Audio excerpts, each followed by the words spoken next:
sejam bem-vindos a mais uma aula de ciências. Eu, como vocês já sabem, sou a professora Isabela Gonçalves, uma professora negra que está vestindo uma saia preta e uma blusa estampada florida. Bom, a gente vai começar a aula de hoje com música, isso mesmo, com um clássico. Vamos olhar? Olha a música que eu trago para vocês hoje.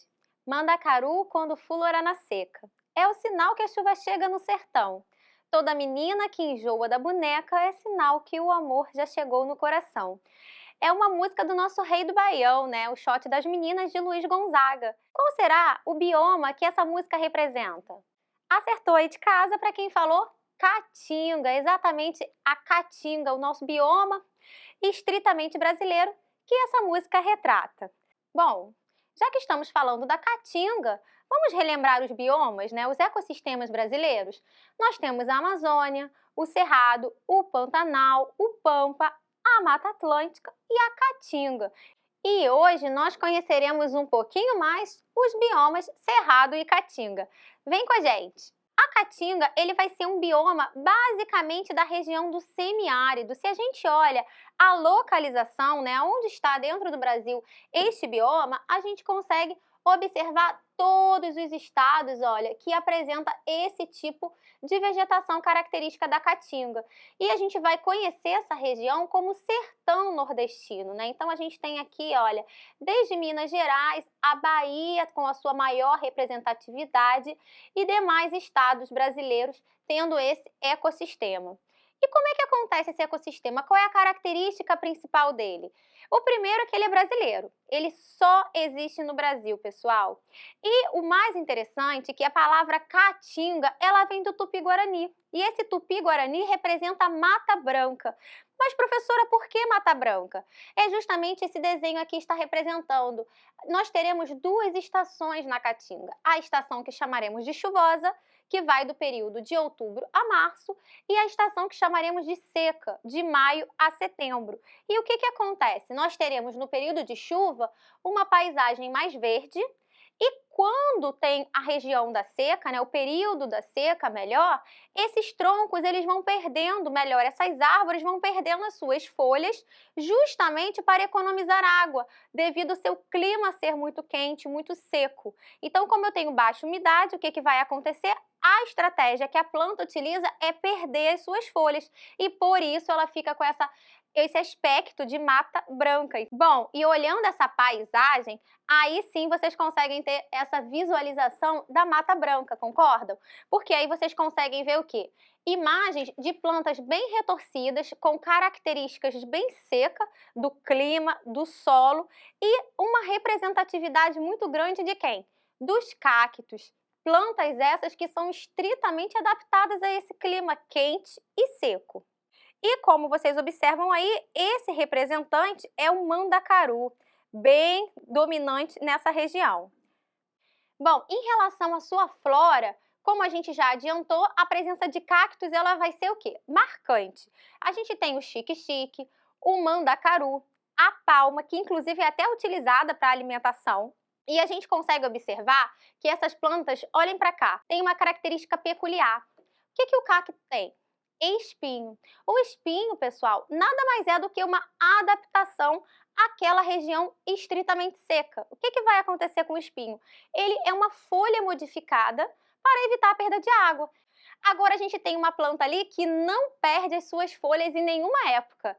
É o juazeiro. Olha ele aí. O juazeiro, ele também é uma árvore símbolo da Caatinga. E ele não perde, ele continua com esse aspecto verde o ano inteiro. Muito legal, não é? Agora, se a gente olha um pouquinho, o umbuzeiro, esse aí, gente, é muito interessante. Por quê? O umbuzeiro, ele também é característico da Caatinga e a gente vai chamar de uma planta xerófila, que é uma planta adaptada a essa falta de água. E nas suas raízes, olha que legal, ele tem várias batatas, que a gente vai chamar de xilopédio. É um nome feio, mas não tem nada demais. Ele vai armazenar água na estação cheia, né, na estação chuvosa, para que quando chegar a seca, a planta ela consiga sobreviver àquela falta de água. A gente pode ver a sua fauna, olha que fauna exuberante da Caatinga. Embora a gente ache que é bem semelhante a um deserto, Ali existem muitas espécies que são adaptadas àquele clima, como a cascavel, o mocó, o cachorro do mato, a gente tem o tatu, o macaco, o veado, o camaleão, tem aí o sapo cururu, o carcará, que esse aí também é bem conhecido, e está também em muitas músicas do nosso rei do Baião, Luiz Gonzaga, a onça, e eu trago essa ararinha aí. Essa ararinha, pessoal, é a ararinha azul. Vocês conhecem essa arara? A ararinha azul ficou bem famosa com o filme Rio. Infelizmente, a ararinha azul, ela já foi considerada, ela está ainda considerada extinta na natureza. O que significa isso? Tem poucos representantes vivos, mas em cativeiro. Na natureza, de forma livre, não tem muitos. A ararinha, ela conseguiu se reproduzir dentro do cativeiro e agora em abril vários filhotes chegaram aqui no Brasil, conseguiu uma reprodução lá na Alemanha e alguns filhotes já foram trazidos para cá, para o Brasil, e a previsão de soltura no seu ambiente natural é a partir de setembro. Então olha que coisa bacana, a gente tem aí a possibilidade de devolver esse animal à sua área original. Bom, pessoal, mas nem tudo são flores, espinhos e belezas como essa da ararinha azul que a gente acabou de ver. A caatinga também tem sofrido alguns impactos ambientais, a gente vai falar um pouquinho deles agora. E o primeiro, que na verdade assola não só a caatinga, o cerrado que a gente vai ver mais à frente, como todos os biomas brasileiros, que é o desmatamento. Você sabe o que é o desmatamento? O desmatamento nada mais é do que você retirar a vegetação de um ambiente e aquele ambiente que foi desmatado dar lugar a alguma atividade. E a gente vai ver isso agora. O desmatamento nessa região está muito associado à exploração de lenha, carvão vegetal para os fins energéticos, principalmente pelos polos gesseiros e cerâmicos do Nordeste e pelo setor siderúrgico. E extensas áreas já foram desmatadas por serem transformadas também em área agrícola, principalmente com a monocultura do abacaxi e do melão. Outras áreas foram transformadas em pastos para a criação de animais. Então, olha quantos problemas, e impactos o desmatamento vai trazer. A perda de biodiversidade, a erosão do solo, a seca dos reservatórios de água, que já não são tão grandes, as alterações climáticas e a desertificação. Eu chamo atenção para a desertificação, que é o que eu vou trazer agora para vocês. A desertificação, ela já acontece naturalmente devido à intensa desintegração dos solos ocasionadas pelo elevado índice de evaporação. Só que o que acontece? Olhem para cá. Se eu tenho uma região com uma vegetação e eu tiro essa vegetação para determinado fim, que a gente acabou de ver que são vários, o que vai acontecer com aquele solo? Ele vai ficar mais exposto àquela intensidade luminosa.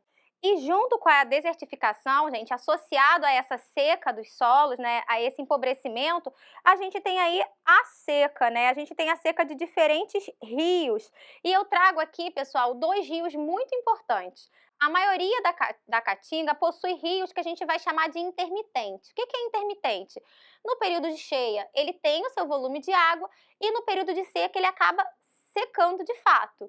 Mas temos também dois rios bem grandes que a gente vai chamar de perene. O que é um rio perene?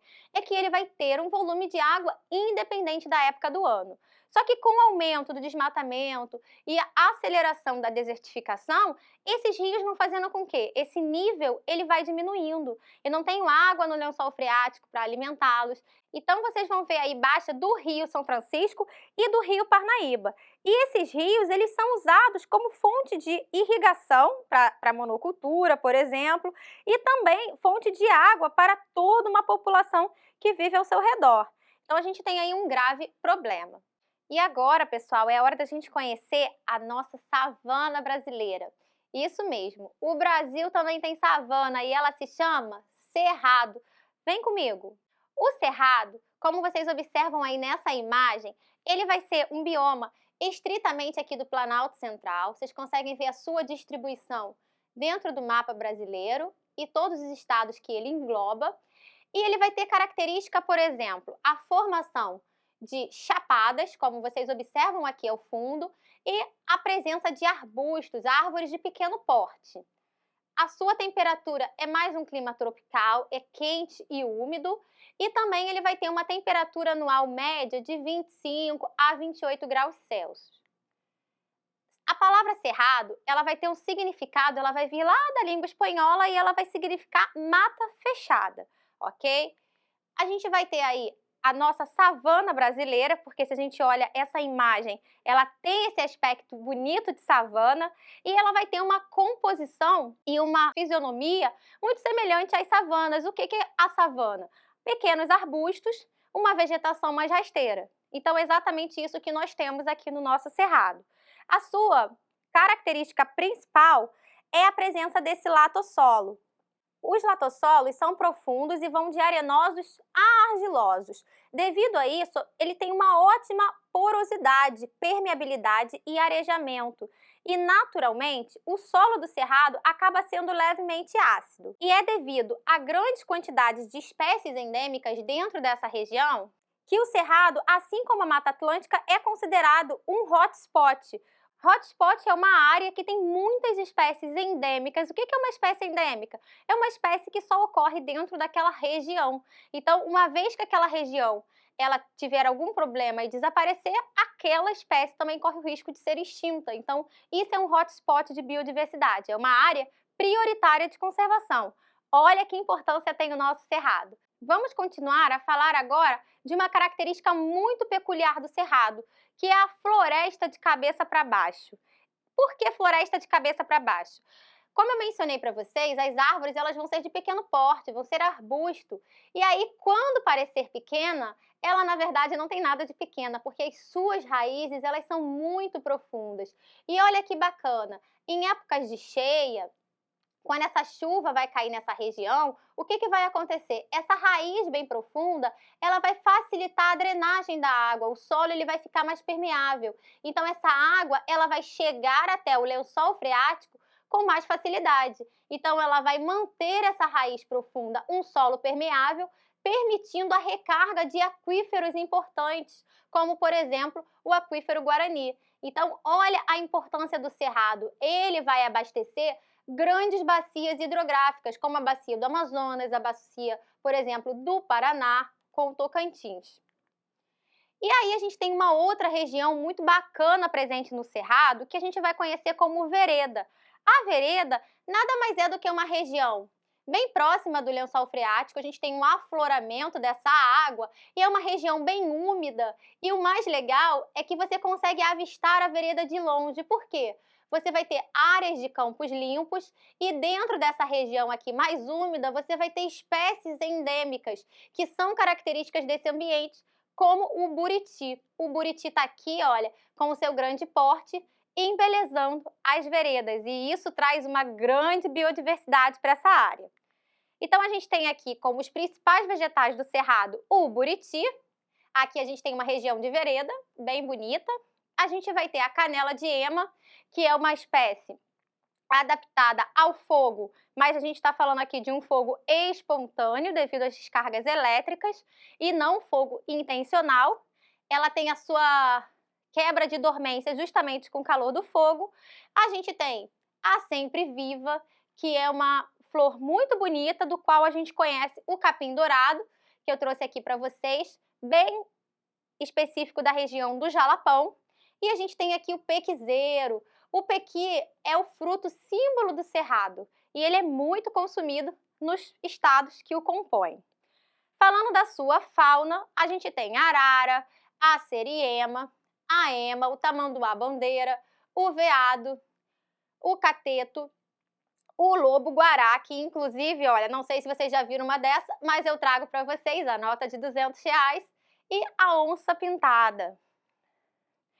A gente não pode esquecer das belezas do cerrado. O cerrado, além de toda essa biodiversidade de fauna e de flora, ele tem belezas cênicas e eu trago algumas aqui. A Chapada dos Veadeiros, a Serra do Cipó, Ibitipoca, o Jalapão, que já foi inclusive tema de novela. Mas, gente, nem tudo são flores, como eu já disse para vocês.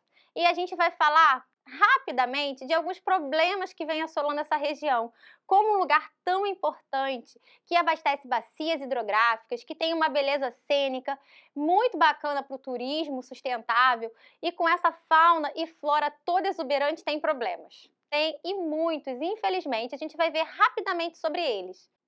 Os principais problemas são as queimadas, e essas queimadas, elas são principalmente para dar espaço à monocultura, especialmente da soja e o pasto.